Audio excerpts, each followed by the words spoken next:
சிவகங்கை மாவட்டம் வேங்கைப்பட்டியில் காரில் ஐயத்துக்குரிய வகையில் உயிரிழந்த மாணவர் வழக்கில் சிபிஐ விசாரணை கோருவோம் என பாஜக தலைவர் நயினார் நாகேந்திரன் கூறியுள்ளார். முன்னதாக மாணவரின் பெற்றோரை நேரில் சென்று சந்தித்து ஆறுதல் கூறி 5 லட்சம் ரூபாய் நிதியுதவியினை நயினார் நாகேந்திரன் வழங்கினார். அதனைத் தொடர்ந்து செய்தியாளர்களிடம் பேசுகையில் முதல்வர் கட்டுப்பாட்டில் காவல்துறை இல்லை என குற்றம் சாட்டிய அவர் மக்கள்தான் இதற்கு தீர்ப்பு வழங்க வேண்டும் என்றும் கேட்டுக் கொண்டுள்ளார். 7 வயது சிறுவன் முகத்தில் அடிபட்டிருக்கு, வாய் வழி ரத்தம் வந்திருக்கு. அது மூலம் பார்த்தீங்கன்னா காவல்துறையினுடைய நடவடிக்கை பார்த்தீங்கன்னா ரொம்ப ஒரு மோசமான ஒரு சூழ்நிலை. பெற்ற தகப்பன் பாலமுருகனே அவர் போய் அவர் ஸ்கூல் பேக்கை கூட எடுத்து பார்க்க முடியல, அதுக்கு அனுமதிக்கலை. நாங்கள் இது பண்ணி சொல்லலாம், இல்லைன்னா நாங்கள் கோர்ட்டிலே நாங்கள் போட்டு சிபிஐ விசாரணை வாங்கணும். 7 வயது சிறுவன் பரிதாபமான முறையில் இருந்திருக்காங்க.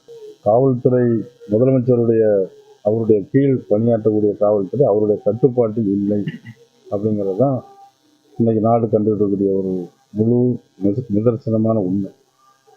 அஜித்குமார் சம்பவமாக இருக்கட்டும், இந்த அஸ்வின் இந்த குழந்தையாகட்டும், அப்புறம் போதைப் பொருள் பழக்க வழக்கங்களாக இருக்கட்டும், எல்லா ஊர்களையும் எல்லா கிராமங்களில் முதற்கொண்டு போதைப் பொருட்கள் எல்லாரும் இது மக்கள் தான் தீர்ப்பு வழங்கணும்.